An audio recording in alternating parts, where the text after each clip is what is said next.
The title of this hearing is Changing Energy Markets and U.S. National Security. And energy has become a national security issue here in the United States. And one of the realities that we have to explore is the impact that energy has on so much of the trade issues, the terrorism issues, even the nonproliferation issues. All of these are in the orb of the responsibility of this subcommittee.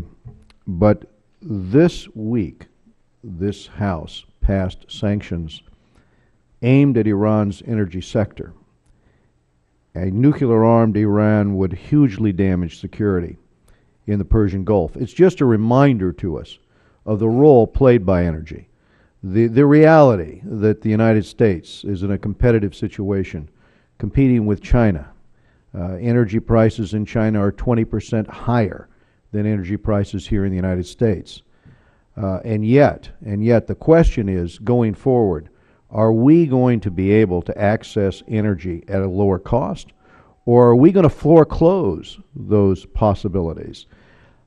We sit here today at this hearing at a time when you already have layoffs in the United States related to the oil pipeline, the Keystone Pipeline project.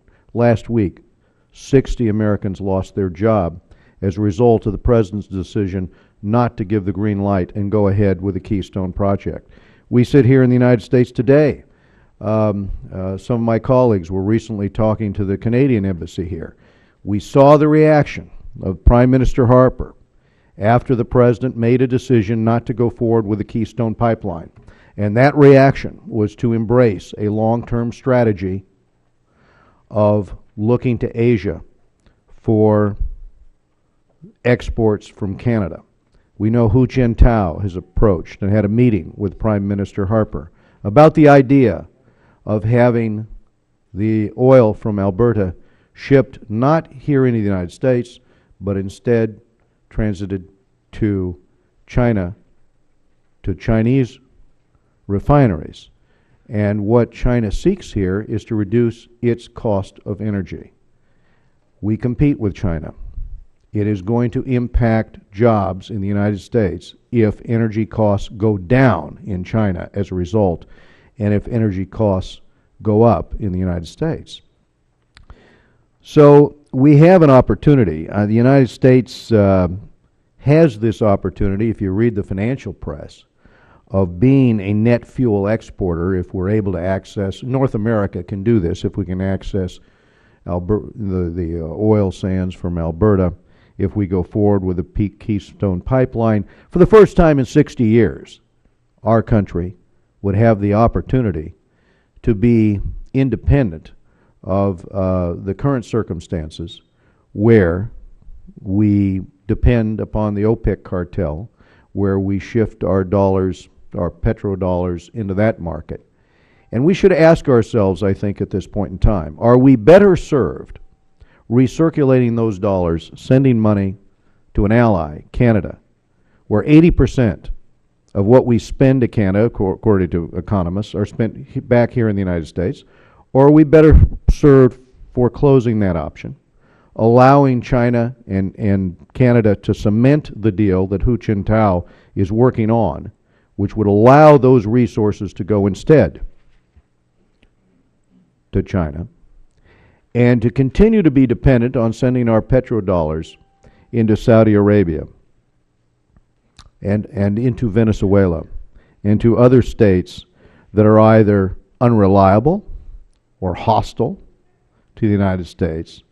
We can continue with that trade imbalance with respect to the OPEC cartel, or we can have our dollars staying at home, not being shipped to Saudi Arabia and Venezuela.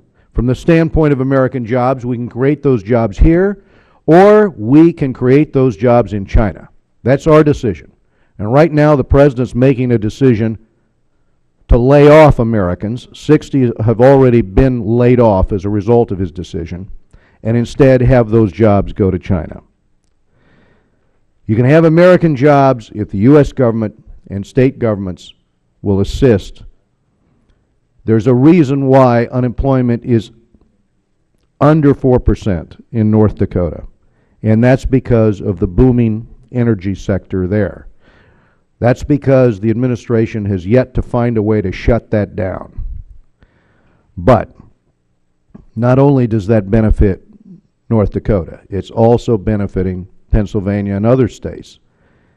Greater U.S. manufacturing competitiveness is a major issue for us here in the United States. The explosion in natural gas production has given this United States an advantage here, but only if we can access that advantage. If we curtail that, if we shut off that possibility, then we're not going to be the beneficiaries. Good things are only going to happen if those in Washington who make these decisions and in our state capitals let them happen. And I'm going to go back to the Keystone Pipeline, a 1,700-mile extension that would transport 830,000 barrels of oil per day from Alberta to our refineries here rather than in China.